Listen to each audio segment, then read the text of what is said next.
This video is going to be about memes about something that happened in 2001. Okay? A woman on YouTube said there were no Middle Eastern men hijackers on September 11th. But why? There were nobody from the Middle East on the airplanes? Or did they just not look that way? There were no men? There were no hijackers? How does this person know this? Were they aboard the planes? What's the basis for it? Someone posted this comment, or something like it. A news site somewhere said, the worldview of liberal elitists is the greatest obstacle to domestic security in the war on terror. Why?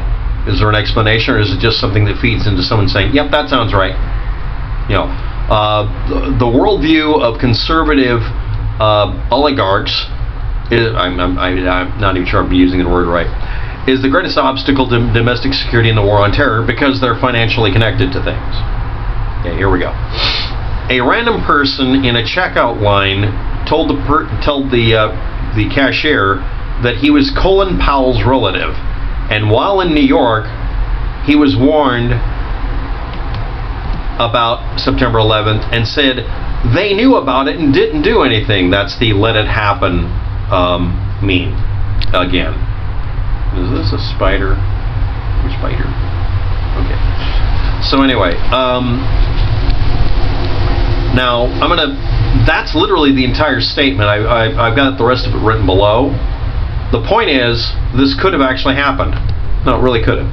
A person in a checkout line at a store could have told the cashier that they're related to somebody famous or powerful or connected, and while they were in New York, they were warned about September 11th on the day before. But by not telling me what state or county you're in, we don't know how long it would have taken them to get there. He was warned and said that he knew about it and they didn't do anything about it, is the idea that no matter what happens, if you look for any possible explanation other than what you're told, if it's a possible explanation, it's just as likely. No. The most likely thing is planes hit two buildings in New York. Another plane hit the Pentagon. These are the most likely outcomes. Doesn't matter if you like the answer, those are the most likely outcomes. Why? Did the pilots do it, or somebody aboard the plane do it, or the plane's hijacked electronically? At the time, and even today, you cannot actually take an airplane and do that. You can't take it away from the pilot. The only thing it could be, no, I'm not kidding, you really can't. Yes, there's systems in there that people talk about being able to do that with. That means being able to contact each plane individually through its communications hookup without anybody being able to just rip a cable out. And it would act as a way of controlling the fly-by-wire equipment, which would be the hydraulics or the repeater motors. I forgot what they're called. They're called, I forgot what they're called. I actually forgot the name of them. But you'd have to override that, which if you had that kind of equipment there, that means a hijacker could do that. And could do it from the plane easier because they could make a louder signal. There's no reason to believe that that was done. So the only possibilities are the pilots did it, or the people who were passengers in the plane hijacked it, which is what we've been told. That's much more likely than a missile dressed up like an airplane, which is really stupid. If you're doing something like that, that's just stupid. Painting up an airplane shape, cruise missile. Colin Powell was in Lima, Peru at the time at the OAS General Assembly. After the attacks, his job became securing a stable coalition in the war on terrorism war of terrorism, by managing Americans' relationship with foreign countries. But would he, if he knew anything, warn relatives and friends? Okay, yeah. But wouldn't he also tell them, don't tell anybody? How far down the chain, how many relatives do you have that you actually care if they live or die? I'm not being nice here. Do you have cousins that you actually know personally? I have relatives I can't contact. I don't even know where they are. I don't know where they are. I don't even know their names in some cases. I'm not connected to my extended family. So this would have to be, mothers, uncles, cousins, first groundskeeper kind of thing. not identifying what relation you have with a famous person, telling someone randomly that you've never met in a checkout line, and the person not telling me where the checkout line was. Well, they did actually, but let's say they didn't, and this being literally impossible to confirm or deny. That makes it worthless. If I make an assertion, yesterday I had a chocolate ice cream, there's no real consequences for it. I can't confirm or deny it. It's not really relevant. Me saying I know what happened on September 11th because of something you can't access, you shouldn't take it seriously. These rumor millings that went on continually afterwards included things like people who were in the building leaving that day. Anybody who didn't show up for work that day for whatever reason was somehow suspect. A witch hunt is based on you accusing people of something without giving a dang if there are proof involved. The reverse witch hunt is trying to exonerate a bunch of people who actually did do something wrong. Like killing a bunch of people using airplanes and killing the people in the airplanes. After receiving an airport security warning on the 10th, not the 11th, San Francisco Mayor Willie Brown Jr. did not cancel his flight plans for September 11th. The attacks happened before he was able to get to the airport to take that flight. He was fully going to take the flight. He was warned, like many other days, not to fly that day in certain areas because there might be something bad happen. After you've had 100 or 1,000 false alarms in 2 years, you ignore them, which is exactly what happened to the U.S. military. They had very specific warnings, you can read about them, where they said, yeah, they're going to use airplanes to ram buildings. And then nothing happened for several years. The warnings like that, among dozens of other things you didn't look up about forewarning, included truck bombs, planes, ships loaded with explosives, everything you can think of. It's mechanically simpler to steal an airplane and ram it into a building. We now understand that. It's also very easy to steal a big Ryder truck and ram a bunch of people at a festival. It's also rather expensive, but still logistically possible to buy a bunch of guns, get up to a high spot, and shoot down into a crowd of people. These are things that are able to be done, we now know, because they are doable. It's either a matter of money or logistics or timing, or just trying repeatedly to see if you can do it, and then when you're able to, coordinating an attack. I mean, how many other terrorists were attempting to hijack that day that we don't know about because they weren't able to hijack the plane, so they just landed? And the timing would have been to take off and try to be in the air at the same time. That's all that's necessary early in the flight. So you'd want the flights to take off at about the same time. That isn't even what happened, but that would be the best way to do it. Chicago Stock Exchange. Never before that date, according to some people, were such large amounts of U.S. and American Airlines options traded. What else was going on that might have caused that? Nobody mentions anything. Investors netted a profit of at least $5 million after the September 11th attacks. Okay, but interestingly, the names of the investors remain undisclosed, and the $5 million remains unclaimed in the Chicago Exchange account, which means they never collected.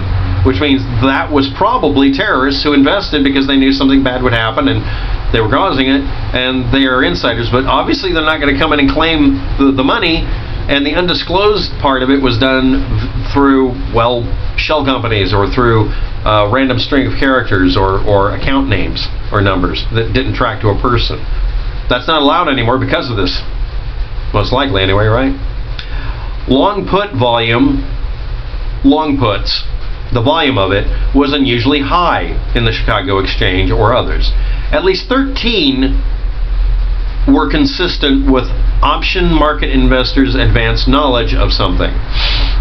Only 13 puts, $500,000 each. Someone used inside knowledge about the attacks to make and authorize financial transactions during the chaos. In excess of $100 million could have been made, in the hope that their trail would disappear as a result of the destruction of World Trade Center's mainframe group of equipment. But FBI agents expressed no knowledge of a reported hard drive recovery effort, and it was unlikely hard drives would survive, that any data would be recovered. Said no data recovery professional ever, even in the year 2001. Again, you put a 38 through a electromechanical hard drive that's 2 gigabytes. That's about average that people had. You could recover most of the data, just not from the part that was punched out. The bullet goes through and has a habit of punching a hole cleanly almost. You cut out the part that's damaged, take the platters out, you have to mark their alignment, put them down, and you straighten out that piece as best you can. And then you fill it in with a latex material, or you can use Pyrex. You use plastic, and then you shear it and clean it perfectly. You have to mold it, and then you put the whole thing in and try to read it with that surface smoothed over. It'll work. You just have to use a special floating head. There's a joke there. That's actually the Bernoulli box method. That's done with all hard drives. You have to pre-float them on a smooth surface and then bring them out. And you have to hover them above the surface and try to read the magnetic fields around that gap. And then for the part that's punched out, you can read it. It's just a screaming pain in the ass, and you probably won't be able to get any data. But I did recover most of the data off that drive. That was a drive I did as a test. Long time ago. I don't have the equipment anymore. But it's only a clean room. It's $2,000 worth of equipment per drive. Every location with $2,000 could have done the work at the time. Why would the FBI agents say that? Were they hoping that it would be erased? Or maybe they were just incompetent and refusing to admit they don't know a damn thing about data recovery. Emphasis added. As for them not knowing about it, bullshit. But anyway,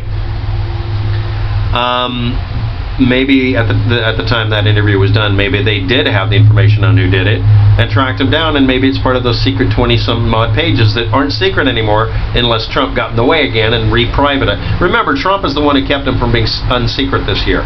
He kept them sealed. Don't ever forget that. Or was it last year? So this is the 911 story someone gave me. This is their verbatim statement of it, and here we go. Obviously this is different than the other, but that's a typical example set. Does this mean that no planes hit? No. Does this mean there was insider knowledge? Probably. At least $5 million to $100 million, but the $100 million quote never gets any corroboration anywhere. And the $1 trillion deficit missing thing is still based on the assumption that there was a deficit or a missing $1 trillion when there literally wasn't. It doesn't matter what politicians yell at the top of their lungs trying to get some funding. They're lying. It's a politician. No, the trillions of dollars aren't actually missing. Never have been. They're just shit bookkeepers. But anyway, I'm going to tell you my 9/11 story. Grocery store, Sherman Oaks, California, 9/11. Getting ready for work, saw the planes hit, took the bus to work at 7 a.m. People were panicking and buying a lot of groceries. Customers, regular customer came into my line. Regular customer. He didn't name him. I don't know the guy's name. That's pretty typical. And then he told him the story. And it's a long drawn out version of it, because I gave you the short version. You can read the rest below. That's my story. It happened several hours after the towers got hit. Why didn't it happen before they hit? Because someone saw something happen and decided to make up a story after the fact. There are literally nobody's ever stated before the planes hit, there's going to be an attack today, and made it accurate. That's like people saying somebody predicted an attack in Las Vegas. No, because you find out they said it after the fact. There are postings on the net about it, but there are postings on the net every few days of somebody saying something terrible is going to happen, and they name off random cities, hoping they'll get a good hit. This is my story. Any thoughts? My thoughts are, this is very typical of what people post. And yes, the person was probably just playing a joke on you. And if it was a regular customer, what was his first name? We got 7 a.m. September 11th in Sherman Oaks, California, at a grocery store you were working at.